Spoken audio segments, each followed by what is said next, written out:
Hello जय हिंद साथियों, स्वागत है आप सभी का टीडीएम क्लासेस पे। मैं तिलक आप लोगों का स्वागत करता हूं। आज की इस टॉपिक फंडामेंटल राइट्स वाले टॉपिक पर हम चर्चा कर रहे हैं, जिसमें से हम लोगों ने फंडामेंटल राइट्स के सभी प्रकारों को एक एक करके बहुत अच्छी तरह से सभी अनुच्छेदों को एक एक तरह से हम समझने का प्रयास कर रहे हैं। तो आज हमारा मौलिक अधिकार का 5वां प्रकार, जिसमें शिक्षा एवं संस्कृति के अधिकारों पर चर्चा कर रहे हैं, और अगर हो पाएगा तो हम संपत्ति के अधिकार को भी थोड़ा बहुत समझने का प्रयास करेंगे। आप जानते हैं कि संपत्ति के अधिकार को फिलहाल मौलिक अधिकारों की श्रेणी से हटा दिया गया है, फिर भी उनसे संबंधित जो महत्वपूर्ण बातें जो एग्जाम के पॉइंट ऑफ व्यू से महत्वपूर्ण हो सकती है, उन सभी बिंदुओं पर चर्चा करने का प्रयास करेंगे। तो चलिए शुरुआत करते हैं आज के इस क्लास को। आज की क्लास बहुत ही महत्वपूर्ण होने वाली है, तो आप लोग वीडियो को अधिक से अधिक शेयर कर दीजिए ताकि अधिक से अधिक लोग इस टॉपिक का लाभ ले सके। इस सीरीज से जुड़कर, हमारे इस संविधान की यात्रा सीरीज से जुड़कर संविधान से जुड़े महत्वपूर्ण टॉपिक जो कि प्रतियोगी परीक्षाओं में वहां से प्रश्न देखने को मिलता है, उनसे संबंधित उनका कॉन्सेप्ट क्लियर हो पाए। तो चलिए शुरुआत करते हैं आज के इस क्लास का। आप लोग नोटबुक पेन अपने साथ में रखिए और नोट करते जाइए ताकि आप लोगों को समझ के साथ साथ आप लोगों के पास एक बेहतरीन नोट्स भी बनता रहे। चलिए शुरुआत करते हैं। हमारा मौलिक अधिकारों का 5वां प्रकार है, सभी जानते हैं, शिक्षा एवं संस्कृति का अधिकार। शिक्षा एवं संस्कृति का अधिकार। शिक्षा एवं संस्कृति का अधिकार। संस्कृति का अधिकार।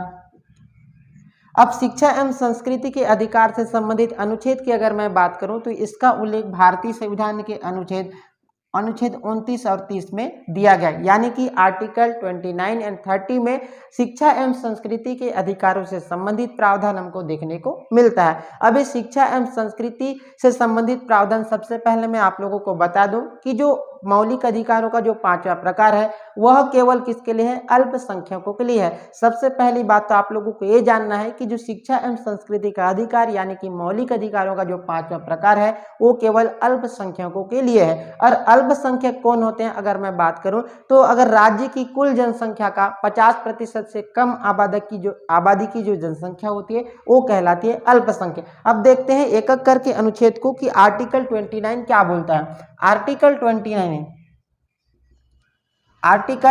29 अनुच्छेद 29 या फिर अनुच्छेद 29 की अगर मैं बात करूं तो लिखा हुआ है अनुच्छेद 29 में अल्पसंख्यक अपनी भाषा, लिपि और संस्कृति को क्या कर सकती है? रक्षा कर सकती है। क्या लिखा हुआ है? अल्पसंख्यक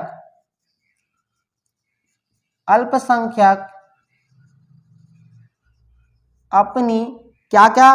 अपनी भाषा, लिपि और किसको? संस्कृति की रक्षा कर सकती है,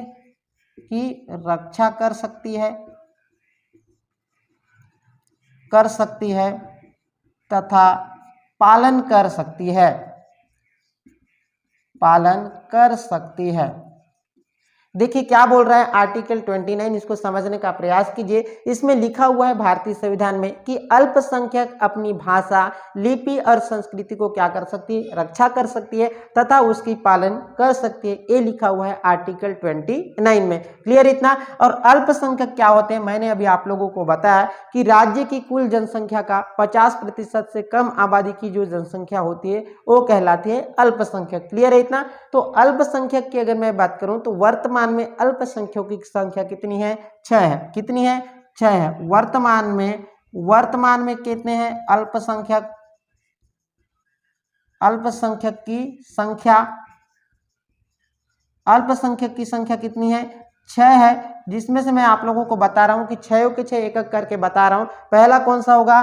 पहला है मुस्लिम, दूसरा है सिख, तीसरा आप लोगों को देखने को मिलता है ईसाई,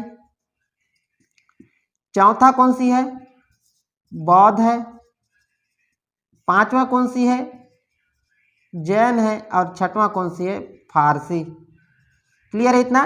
तो वर्तमान में अल्पसंख्यकों की संख्या कितनी है बोले तो अल्पसंख्यकों की संख्या कितनी है? 6 है। यानी कि कहा जाए तो हिंदू धर्म को छोड़कर अन्य सभी धर्म कौन सी श्रेणी में आते हैं? अल्पसंख्यक की श्रेणी में आते हैं, ये भी बात आप लोगों को पता होनी चाहिए। क्लियर है? तो मैंने बताया आर्टिकल 29 जिसमें लिखा हुआ है कि अल्पसंख्यक जो है अपनी भाषा, लिपि और संस्कृति को बना के रखेगी, यानी कि रक्षा करेगी, तथा उसकी पालन करने का अधिकार कौन सा अनुच्छेद प्रदान करता है उनको? भारतीय संविधान का अनुच्छेद 29 अल्पसंख्यकों को प्रदान करता है। क्लियर है? तो ये तो था आर्टिकल 29। अगला अनुच्छेद है, अगला अनुच्छेद कौन सा है? अगला अनुच्छेद है आप लोगों का 30, आर्टिकल 30, आर्टिकल 30।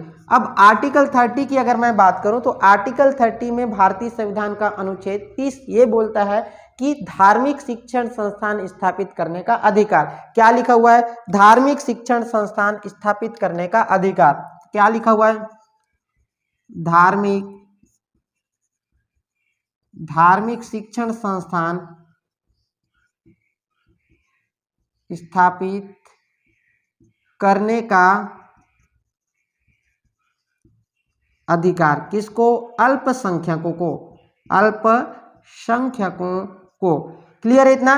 तो धार्मिक शिक्षण संस्थान स्थापित करने का अधिकार। मैंने आप लोगों को जब धार्मिक स्वतंत्रता का अधिकार बता रहा था तो आप लोगों को बहुत अच्छी तरह से बताया हूं कि आर्टिकल 28 जो बोलता है कि धार्मिक शिक्षण संस्थान या फिर जो धार्मिक शिक्षा, मतलब सरकारी संस्थान हो चाहे गैर सरकारी हो या निजी संस्था हो, वहां पर धार्मिक शिक्षा देने का प्रावधान नहीं है, या फिर धार्मिक शिक्षा देने को क्या करता है? प्रतिबंधित करता है। लेकिन यहाँ पर मैं ये बता रहा हूँ आप लोगों को कि धार्मिक शिक्षण संस्थान स्थापित करने का अधिकार अल्पसंख्यकों को भारतीय संविधान का अनुच्छेद 30 प्रदान करता है। क्लियर है इतना? अब आप बोलेंगे कि सर आपने तो आर्टिकल 28 के तहत ये बताया है कि धार्मिक शिक्षा देने का अधिकार को क्या करता है? प्रतिबंधित करता है। लेकिन जब धार्मिक शिक्षण संस्थान क्या करेगा? स्थापित करेगा, वहां तो धर्म की शिक्षा दी जाएगी। यस, धार्मिक की शिक्षा दी जाएगी। लेकिन क्या कहा गया है?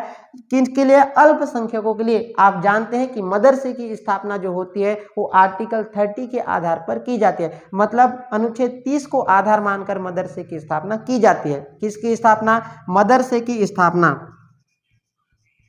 मदरसे की स्थापना किसके तहत होती है? आर्टिकल 30 के तहत होती है। और मदरसे की स्थापना जो है अनुच्छेद 28 का उल्लंघन नहीं करता। क्यों? क्योंकि ये इनका अधिकार है। धार्मिक शिक्षण संस्थान स्थापित कर सकते हैं कौन?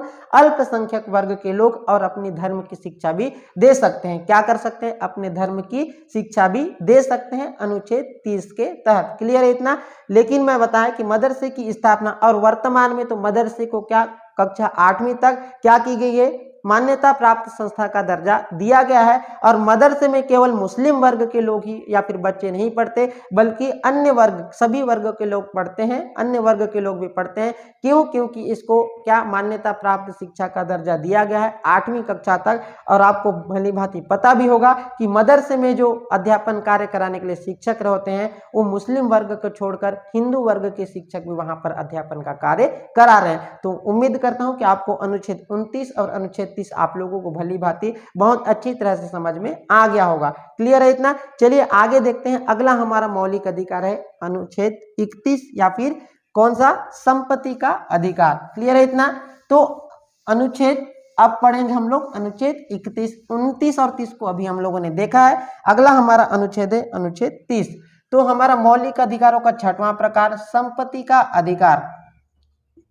संपत्ति का अधिकार पहले भारतीय संविधान के अनुच्छेद 31 में था। पहले भारतीय संविधान के अनुच्छेद 31 में संपत्ति के अधिकार से संबंधित प्रावधान हमको देखने को मिलता था। लेकिन वर्तमान में कौन से संविधान संशोधन? 44वां संविधान संशोधन कौन सा? 1978 के तहत इसको क्या कर दिया गया है? संपत्ति के अधिकार की श्रेणी से हटाकर कौन से? एक विधिक अधिकार या फिर कानूनी अधिकार के रूप में रखा गया है। सबसे पहले तो इसको देखते हैं वर्तमान में क्या है। वर्तमान में जो है यह अधिकार नहीं है। क्या है? वर्तमान में जो संपत्ति का अधिकार है वह भारतीय संविधान में नहीं है। लेकिन मूल अधिकार या फिर मूल संविधान में पूछे तो मूल संविधान में जो है संपत्ति का अधिकार था। लेकिन 44वां संविधान संशोधन, कौन से संविधान संशोधन? कौन से संविधान संशोधन? 44वां संविधान संशोधन।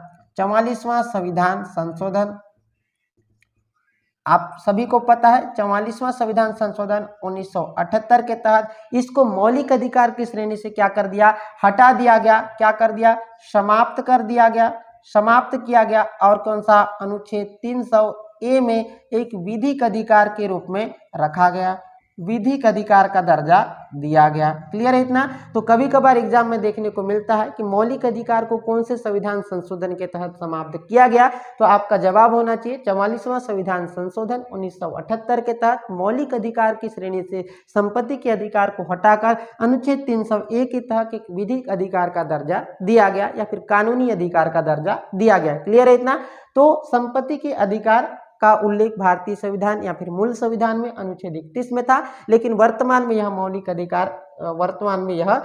अधिकार की श्रेणी में नहीं है। तो वर्तमान में मौलिक अधिकारों की संख्या 6 है, लेकिन मूल संविधान में मौलिक अधिकारों की संख्या पूछे तो मूल संविधान में मौलिक अधिकारों की संख्या का आंसर होगा 7। वर्तमान में मौलिक अधिकारों की संख्या 6 है। क्लियर है इतना। अब देखिए मौलिक अधिकार या फिर संपत्ति के अधिकार से संबंधित कुछ अन्य भी अनुच्छेद है जिसको समझने का प्रयास करते हैं। देखिए मैंने बताया कि इसको विधिक अधिकार के रूप में रखा गया। अगला हमारा अनुच्छेद है, अगला आप लोगों का अनुच्छेद है अनुच्छेद 31A। अनुच्छेद 31A जो है भारतीय संविधान में फर्स्ट संविधान संशोधन 1951 के तहत जोड़ा गया। सबसे पहले कौन से संविधान संशोधन के तहत? पहला संविधान संशोधन होता है कब होता है? 1951 में होता है, यानी कि प्रथम संविधान संशोधन 1951 के तहत भारतीय संविधान में अनुच्छेद 31A जोड़ा गया। अब अनुच्छेद 31A तो जोड़ा गया फर्स्ट संविधान संशोधन 1951 के तहत, लेकिन क्यों जोड़ा गया या फिर क्या जोड़ा गया इसमें, इसको समझते हैं। अनुच्छेद 31A में ये जोड़ा गया कि संसद जो है कानून बनाकर किसी भी व्यक्ति की भूमि को अधिग्रहित कर सकती है। क्या लिखा गया? संसद विधि बनाकर। क्या लिखा गया इसमें? ये लिखा गया कि संसद क्या बनाकर? विधि बनाकर किसी भी व्यक्ति की भूमि को क्या कर सकती है? भूमि को अधिग्रहित कर सकती है। अधिग्रहित कर सकती है। क्या कहा मैंने कि अनुच्छेद 31A के तहत क्या किया गया कि संसद विधि बनाकर किसी भी व्यक्ति की भूमि को क्या कर सकती है? अधिग्रहित कर सकती है। क्या कर सकते हैं? किसी भी व्यक्ति की भूमि को अधिग्रहित कर सकते हैं। ये लिखा हुआ है अनुच्छेद 31A में। और कब जोड़ा गया? प्रथम संविधान संशोधन 1951 के तहत अनुच्छेद 31A जोड़ा गया, जिसमें ए प्रावधान लिखा गया कि संसद जो है विधि बनाकर किसी भी व्यक्ति की भूमि को क्या कर सकती है? अधिग्रहित कर सकती है। क्लियर है इतना। अगला देखते हैं आर्टिकल 31B।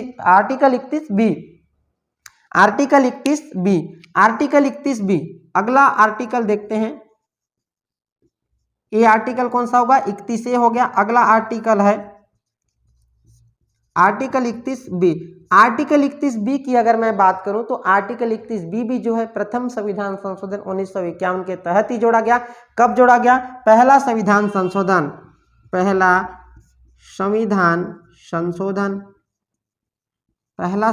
संशोधन कब होता है? 1951 में होता है। पहला संविधान संशोधन 1951 के तहत ही अनुच्छेद 31B भी जोड़ा गया और इसमें ए लिखा गया कि अनुच्छेद संसद जो है विधि बनाकर या फिर कोई भी विषय को अनुच्छेद 31B में अगर डाल देती है तो उसको न्यायालय में अपील या फिर चुनौती नहीं दिया जा सकता। क्लियर है। क्या लिखा गया? संसद यदि विधि बनाकर किसी भी विषय को यदि 31B में डाल देती है तो उसे न्यायालय में चुनौती नहीं दिया जा सकता। क्या लिखा गया कि संसद के द्वारा बनाया गया कोई भी विषय या फिर कोई भी कानून अगर अनुच्छेद 31B में डाला जाता है तो उसे न्यायालय में क्या नहीं किया जा सकता? अपील नहीं किया जा सकता। क्या मतलब? इसके विषय पर न्यायालय में अपील नहीं किया जा सकता। न्यायालय में अपील का प्रावधान नहीं किया जाएगा। मतलब समझ में आ रहा है? मैंने क्या कहा कि यदि कोई भी विषय कोई भी विषय को कौन बनाती है? संसद बनाती है। फिर कोई भी नियम या कानून यदि संसद बना रही है और उसको यदि अनुच्छेद 31B में डाल देती है तो उस विषय के खिलाफ न्यायालय में आप अपील नहीं कर सकते। इसका सीधा सा मतलब यही है। क्लियर है। तो अब देखो अनुच्छेद 31B भी कब जोड़ा गया? प्रथम संविधान संशोधन 1951। और आप सभी जानते हैं कि प्रथम संविधान संशोधन 1951 के तहत ही क्या जोड़ा गया है? भूमि सुधार कानून 1951 में आता है और अनुसूची 9 में जोड़ा जाता है। क्लियर है इतना। तो भूमि सुधार कानून अनुसूची 9 में लिखा गया। अब देखो इसको थोड़ा सा समझने का प्रयास कीजिए कि अनुसूची 9 अनुसूची 9 में क्या लिखा हुआ है? भूमि सुधार कानून। भूमि सुधार कानून कब आया? 1951 में। आप सभी जानते हैं कि भूमि सुधार कानून जो है कब आता है? 1951 में आता है। और कौन से संविधान संशोधन? प्रथम संविधान संशोधन के तहत ही जोड़ा जाता है। अब देखिए कि भूमि सुधार कानून क्यों आया। अब ये देखिए कि पहला संविधान संशोधन 1951।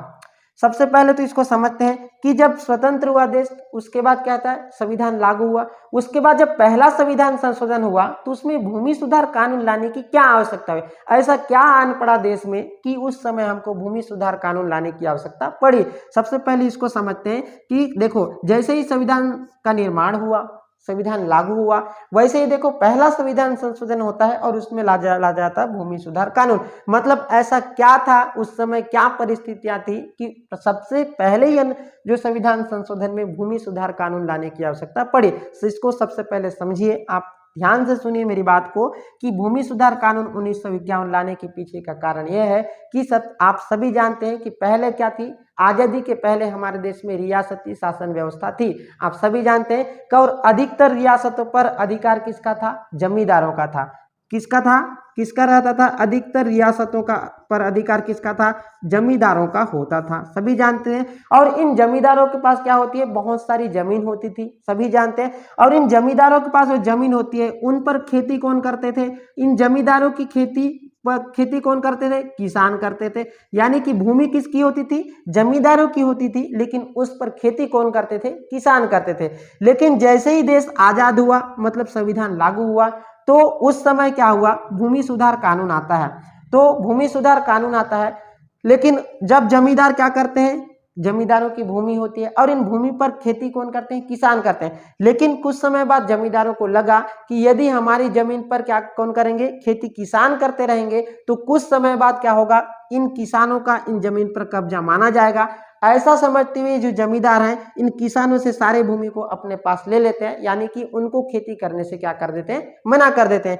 जब उसके बाद देखो, जैसे ही देश स्वतंत्र हुआ, हमारा देश आजाद हुआ, तो एक समय सरकार के पास ऐसी समस्या पैदा हो गई कि मतलब सरकार के पास लाखों की तादाद में ऐसे किसान आ गए जिनके पास रहने के तक के लिए भी क्या नहीं थी? जमीन नहीं थी। अब देखिए, रहने पहले क्या होता था? जमींदारों की जमीन होती थी, लेकिन खेती कौन करते थे? किसान करते थे। लेकिन जब जमींदारों को लगा कि यदि लंबे समय तक किसान उस जमीन पर खेती करते रहेंगे तो सरकार क्या बोलेगी? इन किसानों पर इन जमीन पर किसानों का कब्जा है, ऐसा करके क्या करेगी? इन किसानों का जमीन हो जाएगा। ऐसा करके कुछ समय बाद क्या करती हैं? ये जमींदार जो है किसानों के पास से खेती करने के लिए जमीन जो दिए रहते हैं या फिर जो जमीन पर खेती करते रहते हैं, उस जमीन को अपने अंडर में ले लेती है, अपने पास ले लेते हैं जमींदार लोग। तो सरकार के पास एक समस्या पैदा हो जाती है कि लाखों की तादाद में ऐसे किसान आ जाते हैं जिनके पास खेती करना तो दूर, रहने तक के लिए की जगह नहीं होता है। अब देखो, अब सरकार के पास समस्या आ गई तो सरकार क्या करेगी? सरकार इन किसानों को भूमि कहां से देगी? वो भूमि कहीं नेपाल भूटान से अधिग्रहण करके तो नहीं देगी। उनके पास 32,87,263 वर्ग किलोमीटर जो जमीन है वहीं से देना पड़ेगा, है कि नहीं? कहीं बाहर से जो है अधिग्रहण करके तो नहीं दे सकती। तो उस समय क्या किया गया? जो भूमि सुधार कानून लाया गया, जिसमें ये कहा गया कि जो क्या कहे, सरकार जो है कानून बनाकर क्या कर सकते हैं? इन जमींदारों की भूमि को क्या कर सकती है? अधिग्रहित कर सकती है। और ये जो है इन जमींदारों से सरकार जो है भूमि को अधिग्रहित करके क्या कर देती है? इन किसानों को दे देती है। क्लियर है? लेकिन आप सभी जानते हैं कि जो जमींदारों के पास जमीन होती है, जमीन क्या होती है? एक संपत्ति है। जमीन क्या है? संपत्ति है। और संपत्ति है तो संपत्ति को क्या करेंगे? संपत्ति को यदि सरकार अधिग्रहित करेगी तो ये कहाँ जाएंगे? सुप्रीम कोर्ट में जाएंगे या फिर कोर्ट में जाएंगे। और जानते हो कि जो संपत्ति क्या है? इनके मौलिक अधिकार है। अभी तो इनका मौलिक अधिकार है। जब ये मौलिक अधिकारों का उल्लंघन होगा या फिर मौलिक अधिकारों का उल्लंघन होता है तो न्यायालय में अपील कर सकते हैं। और न्यायालय का मुख्य कार्य है कि मौलिक अधिकारों की रक्षा करेगा। अब रक्षा करेगा तो ये क्या करते हैं? कुछ समय क्या करते हैं? ये जो विषय है, ये विषय को क्या कर देते हैं? अनुच्छेद 31B में डाल देते हैं, ताकि इन पर जो क्या होगा? इनका भूमि भी अधिग्रहित हो और किसानों को भी जमीन मिले और ये क्या कर सके, न्यायालय में अपील भी ना कर सके। ऐसा समझते हुए क्या करती है सरकार जो है भूमि सुधार कानून 1951 लाती है, जिसके तहत क्या होता है, जो जमींदारों की जमीन होती है उनको क्या कर सकती है, अधिग्रहित करती है और उनको क्या कर अधिग्रहित करती है और अधिग्रहित करने पर मौलिक अधिकारों का उल्लंघन होगा और वो क्या करेंगे, न्यायालय में चुनौती देने जाएंगे। तो अगर न्यायालय में भी चुनौती ना होकर के इसको क्या कर देती है, अनुच्छेद 31B में डाल देती है। क्लियर है इतना, अनुच्छेद 31B में डाल देती है। क्लियर है इतना। तो ये तो था अनुच्छेद 31B से संबंधित सारी जानकारियां। तो देखो उसके बाद क्या होता है, इसको क्या होता है 1973 में क्या होता है, चुनौती दिया जाता है सुप्रीम कोर्ट में। कौन, केशवानंद भारती बनाम केरल राज्य। सभी जानते हैं कि केशवानंद भारती बनाम केरल राज्य, सभी को पता है। केशवानंद भारती बनाम क्या होता है, केरल राज्य। केरल राज्य 1973 में आता है। केशवानंद भारती बनाम केरल राज्य में जब क्या होता है, ये चुनौती देते हैं सुप्रीम कोर्ट में, तो इसमें क्या होता है, ये बोलते हैं कि यदि सरकार इस तरह से कार्य करेगी तो क्या होगी, सरकार की तानाशाही होगी। सरकार की तानाशाही होगी, वो क्या करेगी, जमीन भी हड़प लेगी और उसको अगर क्या कर संविधान में संशोधन करके अनुच्छेद 31B में डाल देगी तो ये तो सरकार की तानाशाही होगी। वो तो किसी की जमीन को भी अधिग्रहित कर सकती है, तो किसी की जमीन को भी अधिग्रहित कर सकती है करके क्या होता है 1973 में क्या होता है, चुनौती दिया जाता है। और 1973 के बाद इसका निर्णय कब, आप जानते हैं कि हमारी न्यायपालिका सक्रिय है, तो जानते हैं इसका निर्णय कब आता है, कब आता है इसका निर्णय, 2007 में आता है। तो 2007 में आता है तो उसमें ये कहा जाता है कि 24 अप्रैल 1973 के बाद यदि कोई नियम या कानून बनाकर अनुसूची 9 में डाला जाता है तो उस पर न्यायालय में क्या किया जा सकता है, अपील किया जा सकता है। तो वर्तमान में अगर आप लोगों से प्रश्न पूछे तो अनुसूची 9 में डाले गए विषय पर क्या न्यायालय में चुनौती दी जा सकती है, क्या न्यायालय में अपील की जा सकती है, तो उसका आंसर होना चाहिए हाँ, न्यायालय में अपील की जा सकती है। कब, 24 अप्रैल 1973 इसका निर्णय आता है, जिसमें लिखा गया है कि 24 अप्रैल 1973 के बाद यदि कोई कानून बना है और वो यदि अनुसूची 9 में डाली गई है तो उसके खिलाफ न्यायालय में क्या किया जा सकता है, अपील किया जा सकता है। क्लियर है इतना। तो 24 अप्रैल 1973 के बाद यदि कोई कानून बनाकर अनुसूची 9 में डाला जाता है तो उस पर क्या किया जाएगा, क्या किया जाएगा, अपील किया जा सकता है। ये तो था अनुच्छेद 31B। अगला देख लीजिए अनुच्छेद 31(3). अगला अनुच्छेद है अनुच्छेद 31(3). क्लियर है इतना। अगला हमारा अनुच्छेद है अनुच्छेद 31(3) या फिर सी, अनुच्छेद 31C।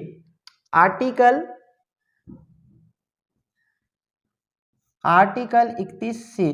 आर्टिकल 31C में लिखा गया है कि आर्टिकल, सबसे पहले तो कौन से संविधान संशोधन, 25वां संविधान संशोधन कब जोड़ा गया, 1970 में जोड़ा गया।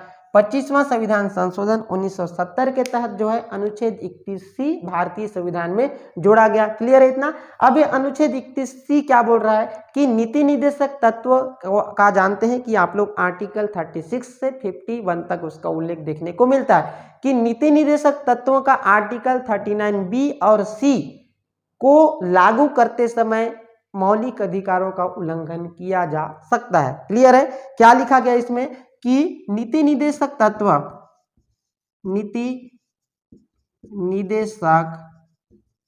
जिसको DPSP के नाम से भी जाना था, directive principle of state policy को लागू, नीति निर्देशक तत्व की आर्टिकल कौन कौन सा, 39B और 39C को लागू करते समय क्या किया जा सकता है, मौलिक को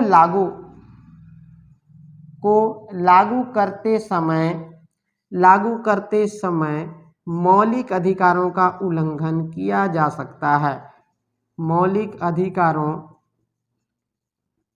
का उल्लंघन किया जा सकता है। क्या कहा इसमें, आर्टिकल 31C में ये कहा गया, सबसे पहले तो इसको 25वां संविधान संशोधन 1970 के तहत जोड़ा गया, और जिसमें कहा गया कि डीपीएसपी को लागू करते समय, यानी कि डीपीएसपी की आर्टिकल 39B और 39C को क्या करते समय, लागू करते समय मौलिक अधिकारों का उल्लंघन किया जा सकता है। यानी कि 39B और 39C को क्या किया गया, मौलिक अधिकारों से क्या माना गया, प्राथमिकता दिया गया, मौलिक अधिकारों पर क्या किया गया, प्राथमिकता दिया गया, यानी कि इनको प्रमुख माना गया। तो देखो आर्टिकल 39 क्या कर, आर्टिकल 39B सबसे पहले क्या बोलता है, इसको देखिए। आर्टिकल 39B बोला है कि राज्य जो है भौतिक संसाधनों का आवंटन जो है समुचित रूप से करेगा। राज्य क्या करेगा, भौतिक संसाधनों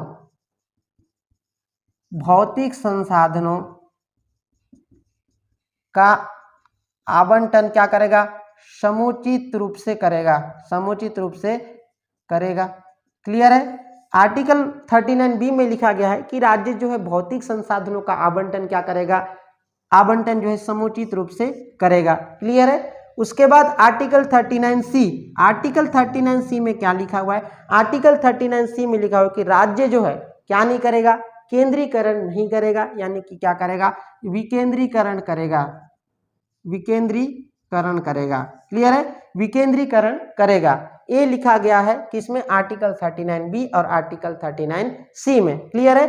तो भौतिक संसाधनों का जो है आवंटन क्या करेगा, समुचित रूप से करेगा, ये लिखा गया किसमें, आर्टिकल 31C में लिखा गया कि नीति निर्देशक तत्व जो है को लागू करते समय उनके अनुच्छेद 39B और 39C को लागू करते समय क्या करेगा, मौलिक अधिकारों का उल्लंघन कर सकता है। अब इसको फिर केशवानंद भारती बनाम केरल राज्य, आप सभी जानते हैं क्या दिया गया, सुप्रीम कोर्ट में क्या दिया गया, चुनौती, केशवानंद भारती बनाम कौन सा राज्य, केरल राज्य, कब, 1973 में क्या दिया गया, चुनौती दिया गया सुप्रीम कोर्ट में। लेकिन सुप्रीम कोर्ट में इसको क्या कर दिया, इसकी चुनौती को क्या किया गया, खारिज कर दिया, और कहा कि अनुच्छेद 39B और 39C को लागू करते समय मौलिक अधिकारों का उल्लंघन किया जा सकता है, ये सही है, क्लियर है। तो केशवानंद भारती बनाम केरल राज्य ने चुनौती दिया, लेकिन उसकी चुनौती को खारिज किया गया, और सुप्रीम कोर्ट का निर्णय आया कि मौलिक अधिकारों क्या, आर्टिकल 39 यानी कि नीति निर्देशक तत्वों को लागू करते समय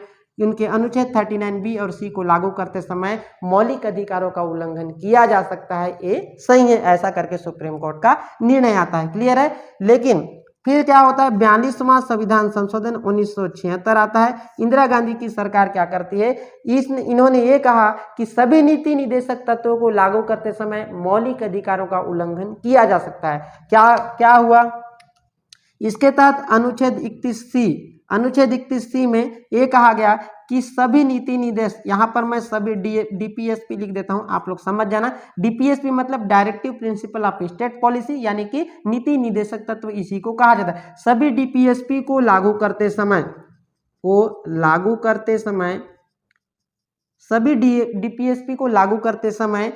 मौलिक अधिकारों का उल्लंघन किया जा सकता है,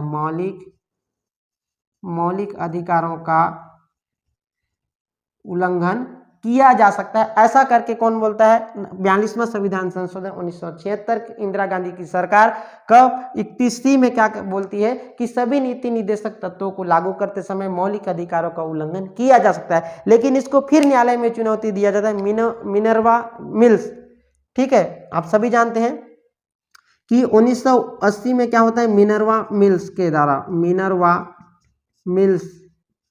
मिनर्वा मिल्स के द्वारा क्या किया जाता है, चुनौती दिया जाता है, उनके द्वारा क्या किया जाता है, चुनौती दिया जाता है सुप्रीम कोर्ट में। और सुप्रीम कोर्ट में जब अपील किया जा सकता है, सुप्रीम कोर्ट में क्या अपील किया जाता है कि सभी डीपीएसपी को न्यायालय क्या कर सकता है, मौलिक अधिकारों का उल्लंघन किया जा सकता है। इसके विरोध में या फिर इस पर क्या करते हैं, चुनौती देते हैं मिनर्वा मिल्स, ठीक है, उसमें 1980 में तब सुप्रीम कोर्ट में अपील करता है। तो सुप्रीम कोर्ट का निर्णय आता है कि नहीं, सभी डीपीएसपी को लागू करते समय मौलिक अधिकारों का उल्लंघन नहीं किया जाएगा, केवल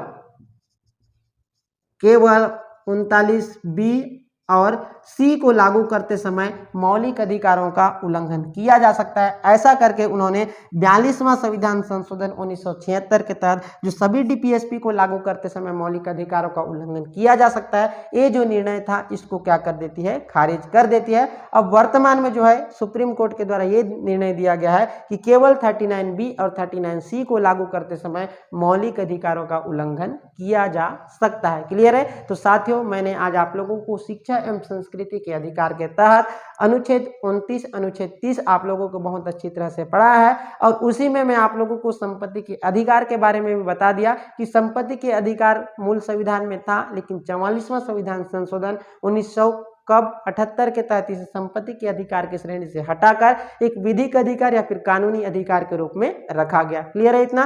तो उसके बाद मैंने ये भी बताया कि आप लोगों को आर्टिकल 31B बताने के लिए मैं आप लोगों को कौन सा अनुसूची 9वीं अनुसूची को भी बताना पड़ा, क्योंकि अगर 9वीं अनुसूची को नहीं बताया तो आप लोगों को कॉन्सेप्ट क्लियर नहीं होता, आप लोगों को उतना अच्छी तरह से समझ में नहीं आता। तो साथियों, उम्मीद करता हूं कि आज की जो क्लास थी उससे आप लोगों को जितनी भी चीज़ें मैंने बताया हो सभी चीज़ें आप लोगों को बहुत अच्छी तरह से समझ में आ गई होगी। अगर आप लोगों को लगता है कि इस क्लास से, इस सीरीज से, इस प्लेटफॉर्म के माध्यम से आप लोगों को कुछ नया सीखने को मिल रहा है, आप लोगों का कुछ लाभ हो रहा है, तो वीडियो को अधिक से अधिक शेयर कर दीजिए। मैं आप लोगों से बस एक ही चीज़ बोलता हूँ कि वीडियो को अधिक से अधिक शेयर कर दीजिए। लाइक करना नहीं करना वो आपकी इच्छा अनुसार है। शेयर करने से क्या होगा कि अधिक से अधिक लोगों, जो कि कई लोगों के पास क्या होते हैं, पैसे नहीं होते और निःशुल्क क्लास, देखो ये क्या होता है, अकॉर्डिंग टू सिलेबस में करा रहा हूँ और आप सभी जानते हैं कि एक एक अनुच्छेद को, कोई सा अनुच्छेद को मैं नहीं छोड़ रहा हूँ, सभी अनुच्छेद को एक एक करके मैं आप लोगों को ध्यान में रखते हुए ये क्लास करा रहा हूँ। तो आप लोग से एक ही मैं गुजारिश करता हूँ कि जो एक क्लास है इसको अधिक से अधिक शेयर कर दीजिए, ताकि अधिक से अधिक लोग इस सीरीज और इस टॉपिक का लाभ ले सके। तो आगे की जो क्लास होगी जिसमें मैं आप लोगों को संवैधानिक उपचारों का अधिकार को मैं बताऊंगा, तो संवैधानिक उपचारों का अधिकार आगे की क्लास में चर्चा करेंगे। आज की क्लास में इतना ही, मिलते हैं अगली क्लास में। Thank you.